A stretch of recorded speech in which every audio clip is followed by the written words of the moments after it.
Hi YouTube, and welcome back to my random thoughts on Thursdays. This week I'm going to be doing a rant about people who tend to say that folks who earn an income, specifically those who earn a living doing YouTube videos, which I don't, but anyway, that they say that folks who earn a living from YouTube don't deserve it.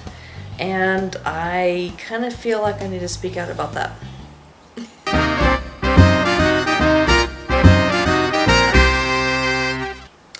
Okay, so a lot of people seem to say or want to say that people on YouTube don't deserve the money that they make. Money comes from advertising. Most YouTubers, especially those of us who post regularly, that kind of thing, we have ads on our videos. We choose to put those ads up there. YouTube is not putting those ads on my videos. I am choosing to put the ads up there, and if you don't like them, well, I apologize. Get ad block. But anyway, so people say that, you know, like, I don't earn very much from my channel, obviously. I don't get that many views. But the top YouTubers earn, you know, a good income from their channels. And people are constantly, like, you know, saying that they're money grubbing, they're greedy, that they don't deserve the money that they make because they don't work a typical 9-to-5 job. They don't get up at 7 in the morning and have to do a 2-hour commute to get into work by 9 and then do the same thing after work, you know, leaving work at 5 and getting home by 7 and still having to raise kids and, you know, all this hard work that most people do on a day-to-day basis. And people who are in, you know, your typical, like I said, like a 9-to-5 type of job where they work hard all day, you know, and they're lucky to break $50,000 a year. And this is all U.S. stuff.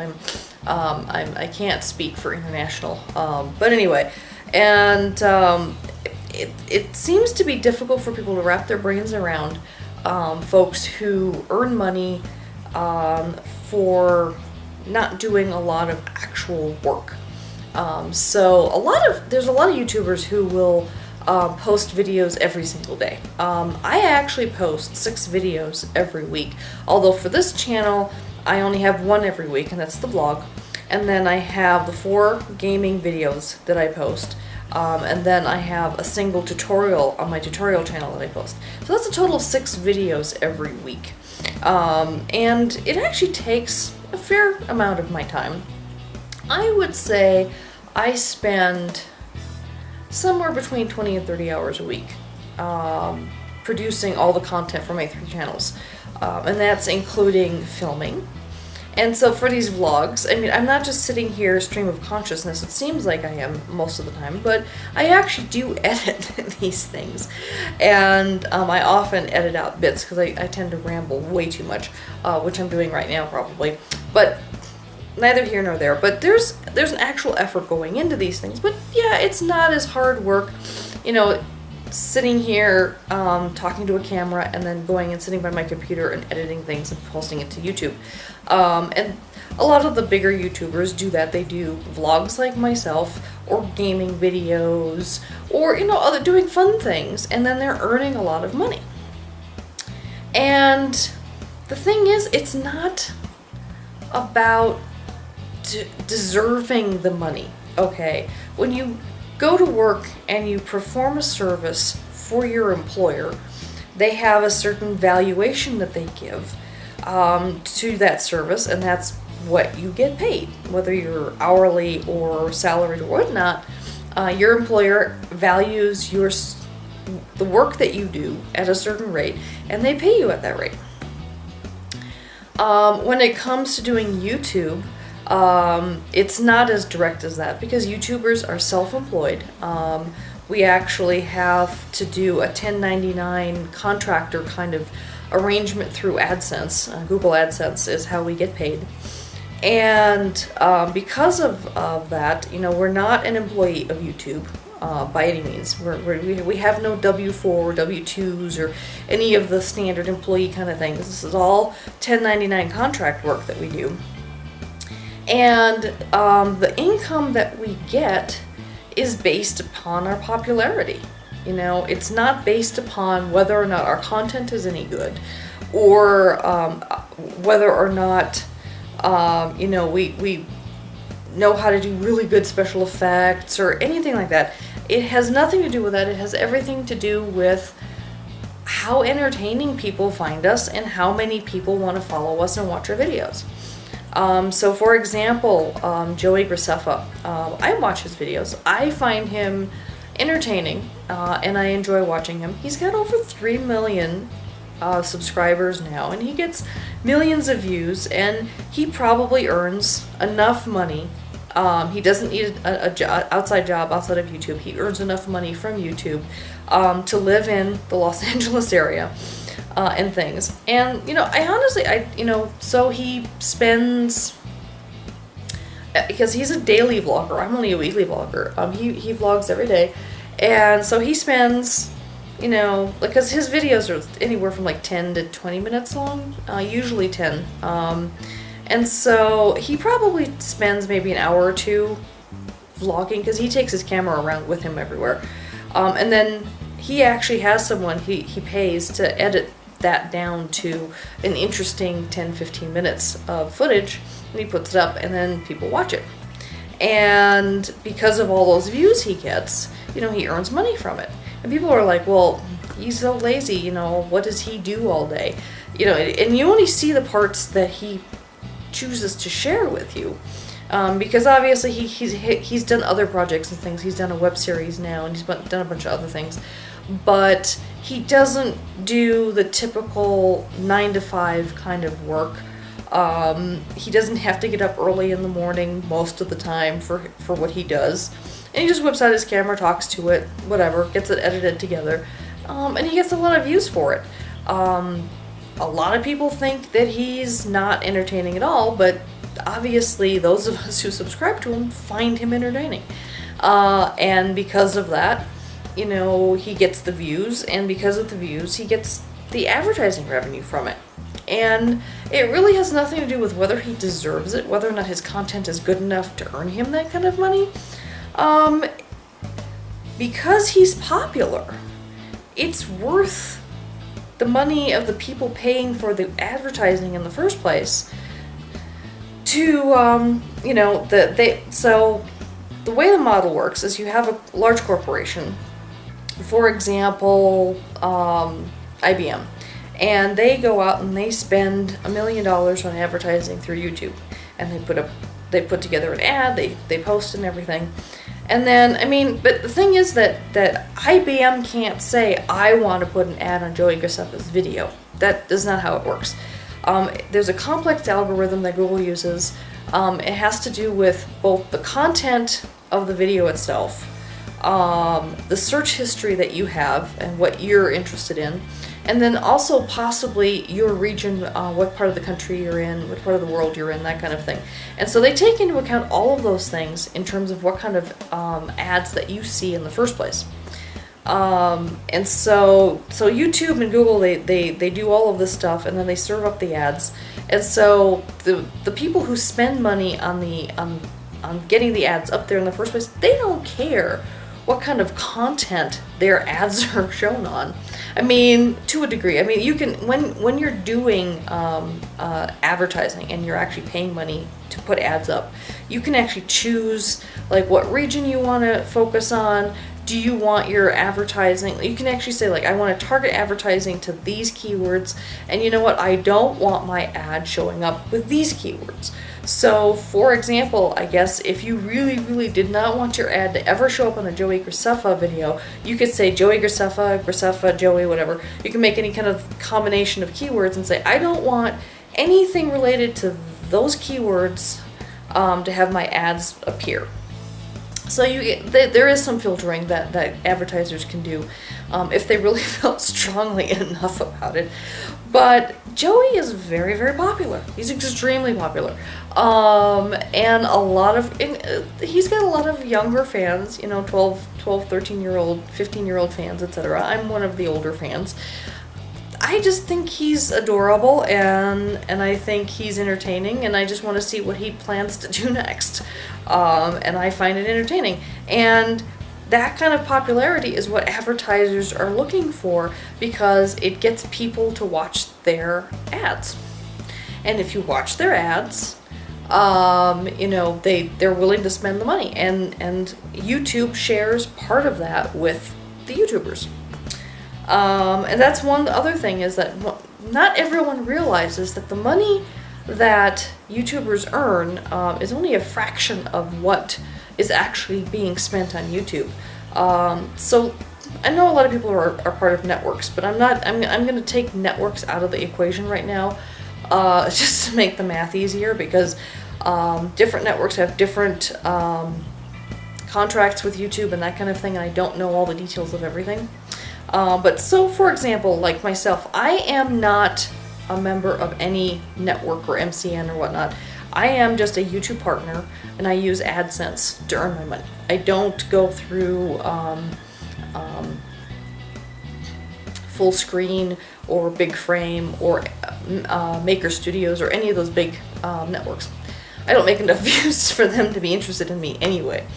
But keep in mind that whatever advertising revenue I earn from my videos, YouTube keeps 45% of that.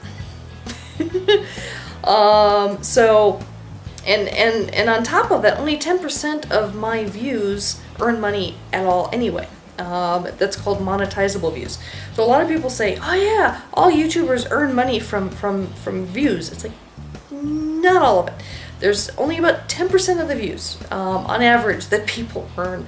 Some channels get more. My tutorial channel, my analytics tutorial channel, actually gets almost 50% monetizable views, which is unusual. Most channels are around 10-15%.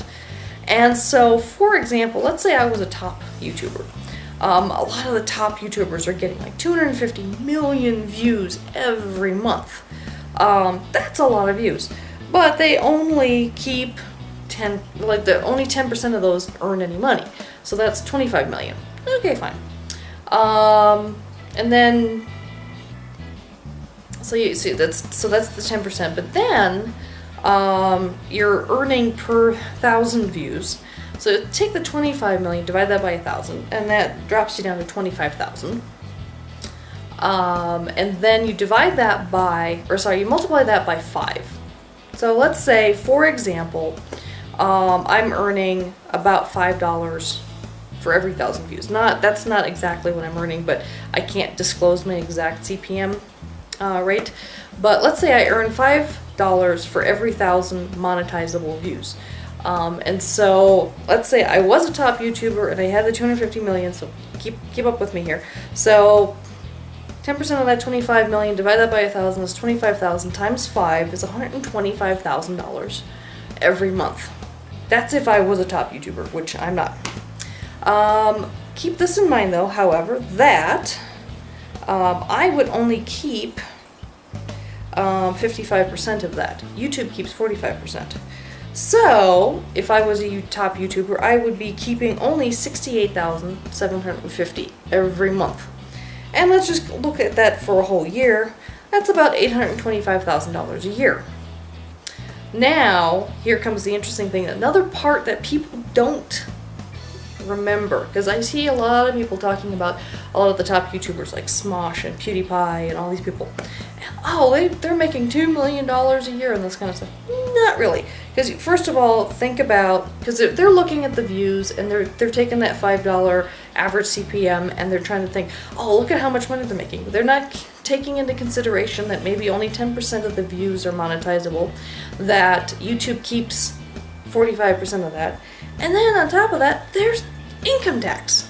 We have to pay income tax. We are self-employed. We have to pay income tax. And those of us who are self-employed, we actually have to pay our income tax every quarter. If you earn,